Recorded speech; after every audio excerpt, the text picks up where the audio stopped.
मेरे दो मेहमान और हैं, स्वागता शाह के पास में आती हूँ। स्वागता शाह, क्योंकि विपक्ष ये कह रहा है कि अब इस मामले में आप लोग घिर चुके हैं और जो तस्वीर वहां से लगातार हर दिन दिखाई दे रही है, चुनाव बेहद नजदीक है और ये मामला जो है माफी पर खत्म होता हुआ तो फिलहाल नहीं दिख रहा है।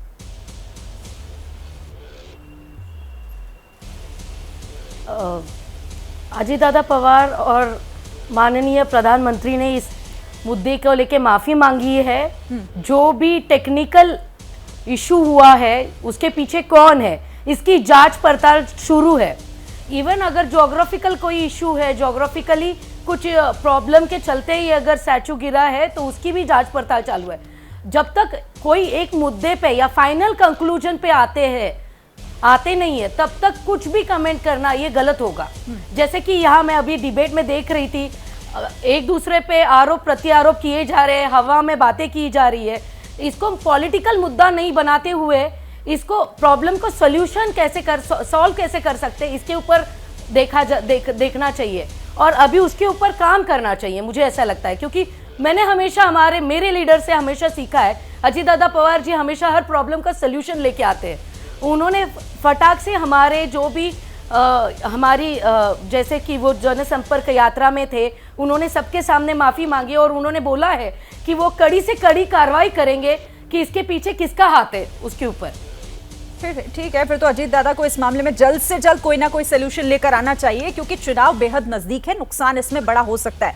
सीमा मलिक के पास में आती हूँ। सीमा मलिक, क्योंकि देखिए अब चुनाव सामने खड़ा है तो ऐसे में ये तो महाराष्ट्र के लिए एक बड़ा मुद्दा है क्योंकि जानते हैं सबकी छत्रपति शिवाजी महाराज का, उनका व्यक्तित्व और उनका सम्मान पूरे मराठाओं के लिए कितना महत्वपूर्ण है। तो इसीलिए इस मुद्दे को ऐसे ही थोड़ी ना जाने देंगे और यही मंशा नजर आ रही है शायद विपक्ष की।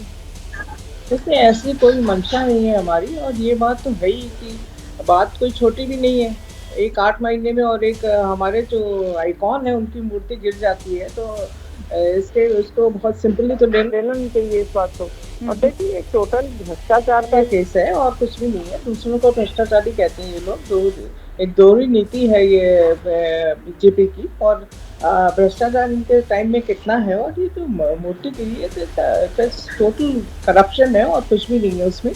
देखिए, इस तरह के एक्सप्लेनेशन देना कि वो 45 किलोमीटर की रफ्तार से वहाँ पर हवा आ गई इसलिए वो मूर्ति गिर गई है कुछ। आज आप देखिए, मुंबई में भी कितनी पुरानी मूर्ति है, 1957 की बनी हुई, वो आज भी खड़ी हुई है समुद्र की तट पे। तो ये बिल्कुल मतलब टोटल करप्शन है इसमें और कुछ भी नहीं। और जितने देखिए, जो चेतन पाटिल का नाम ले रहे थे अभी कोई प्रवक्ता हमारे, तो बात तो है ही कि वो तो कहते हैं मैंने केवल बेस बनाया है उसका और मुझसे कोई मैप नहीं लिया गया, कुछ नहीं लिया गया। तो इसका थॉरो इन्वेस्टिगेशन होना चाहिए। सिंपल राजनीतिक माफी मांगने से कुछ नहीं होगा। ये जो आप हमें बोल रहे हैं, हम इनको बोलते हैं कि आज चुनाव में तो आप इतना वो कर रहे हैं, नहीं तो कोई माफी मांगने की इन लोग की आदत है नहीं वैसे, पर अभी माफी मांग रहे हैं तो ठीक है। देखिए, पर ये बात है कि केवल माफी मांगने से कुछ होगा नहीं। आप केवल 2-3 कमेटीज बना देंगे, उससे कुछ नहीं होगा। इनको इन्वेस्टिगेशन करना चाहिए इसका छोड़ दी। हम इसके ऊपर मैं तो बीजेपी के प्रवक्ता से पूछना चाहती हूँ कि वो बुलडोजर जो है इनका वो कब आएगा, इस पर जवाब दीजिए आप। चुनाव है इसलिए माफी मांगना भी मजबूरी होगी और साथ ही वो कुछ पूछ भी रही है आपसे कि बुलडोजर कुछ हो जाता है कब आएगा। आज इतनी बड़ी बात है तो कुछ भी नहीं है, बुलडोजर कब चलाएंगे सर आप? ठीक है, जफर इस्लाम लेकिन 2-3 बातें कहता हूँ।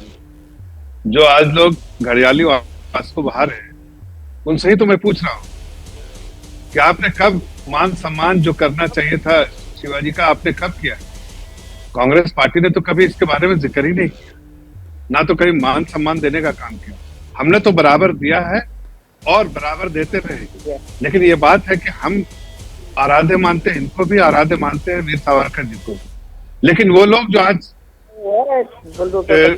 एमवीए के साथी है, कांग्रेस के साथी एमवीए में है, दो जी, उनको शर्म आनी चाहिए कि आज वो उनके गोद में बैठ के इस तरह की बातें कर रहे हैं। जब उनको आज ये कह रहे थे, देखिए तिवारी जी कह रहे थे, लेकिन भूल गए कि वही कांग्रेस पार्टी के मुखिया बड़े बड़े लोगों ने इतना अपमानित किया वीर सावरकर जी को, फिर भी सत्ता की लालच में वो वहीं बैठे रह गए थे। उन्होंने कोई रिजाइन नहीं किया और कहीं कुछ ऐसा स्टैंड भी नहीं लिया। आज ये कह रहे हैं हम रिजाइन कर देंगे, हम अरे आज तो आपने उनको मना के रखा है, लेकिन फिर भी वो आपके सामने आके बोलेंगे इसलिए कि उनकी मान्यता है ही नहीं जो आप जिसके बारे में जिक्र कर रहे हैं। और जहां तक आज की बात है, इसका ये एक सदमा है, गहरा सदमा है कि ये मूर्ति जो है गिरने का, ठीक है, उसका कोई भी कारण हो, चाहे ज्योग्राफिकल कारण हो, टेक्निकल इश्यू हो, बहुत सारे हो सकते, आवाज तेज हो, जो भी कारण हो, लेकिन उसके बारे में इन्वेस्टिगेशन के बाद में स्वागता जी सही कह रही थी कि पहले इन्वेस्टिगेशन तो होने दीजिए, इन्वेस्टिगेशन के बाद जो भी दोषी होगा उसको दंडित नहीं किया जाएगा तब बोलिएगा। आज वाघमारे जी हमने कह रहे थे इसमें, तो आप लोगों ने उनको बात सुनने से इनकार कर दिया, लेकिन वो सही कह रहे थे भाई दंडित करेंगे और ऐसा सजा देंगे जो कि इतिहास भी याद करेगा। लेकिन आपने क्या किया, आपने देखा नेहरू जी की वो बुक, उसको पढ़ के और आप उनके गोद में बैठे हुए हैं, तो क्या आपका डबल स्टैंडर्ड है? राजनीति के लिए कुछ भी करते हैं आप। वह उस वक्त भी राजनीति वीर सावरकर जी में किया और आज भी राजनीति, सत्ता के लालच के लिए आप अपनी कोई हर आइडियोलॉजी को बेच देंगे कि आपने आपको एक्सपोज किया है। आज एमवीए पूरे तौर से एक्सपोज है जनता के सामने, इसलिए इस तरह के घड़ियालू आसे बहाने और नाटक करने से कोई वोट में राजनीतिक फायदा नहीं होगा। विपक्ष भी तो यही कह रहा है ना, बता देना, विपक्ष भी यही कह रहा है कि एक्सपोज आप लोग भी हो गए हैं, भ्रष्टाचार की बात करते हैं, और ये देखिए शिवाजी महाराज की मूर्ति के साथ इतना बड़ा भ्रष्टाचार हो गया आपकी नाक के नीचे और पता नहीं चला शायद आपको, इसीलिए आज यहाँ पर बैठना पड़ रहा है। क्या ये एक हादसा है, उसके बारे में अभी कैसे ये हादसा कैसे कह सकते हैं, इसे हादसा कैसे कह सकते हैं, पहले तो मुझे ये बताइए ये हादसा कैसे हुआ जफर इस्लाम? अगर देखिए, अगर मैंने कहा किसी टेक्निकल कारण से हुआ तो हादसा ही तो है, उसके बारे में जानकारी वो लापरवाही कहिए आप उसको, आप कहिए कि भ्रष्टाचार हुआ है, लापरवाही हुई है जिसकी वजह से कैसे कह सकते हैं आप? अब हादसा कह देना भी तो फिर आप पर प्रश्न खड़े करेगा। मैं आपसे कहा कि म्यूनिक में भी एक ऐसा हादसा हुआ था, जब उसमें तो मौत भी हुई थी, लेकिन जानकारी के बाद पता चला कि कुछ जो कोरोजन की वजह से और कुछ टेक्निकल कारणों की वजह से हुआ था, इसलिए वो उसकी जांच पड़ताल करने के बाद वहां पता चला। यहाँ भी आप उस तरह की जांच हो रही, दो कमेटी बनाई गई है। यही इंसिडेंट किसी ऐसे राज्य में हो जाता जफर इस्लाम जहां विपक्ष की सरकार होती, तब भी आप इसे हादसा ही कहते?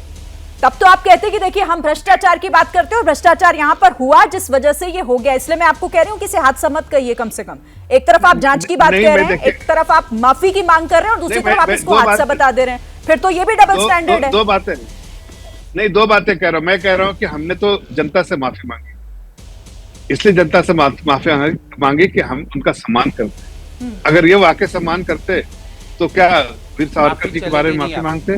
क्या मांगा कांग्रेस पार्टी ने माफी?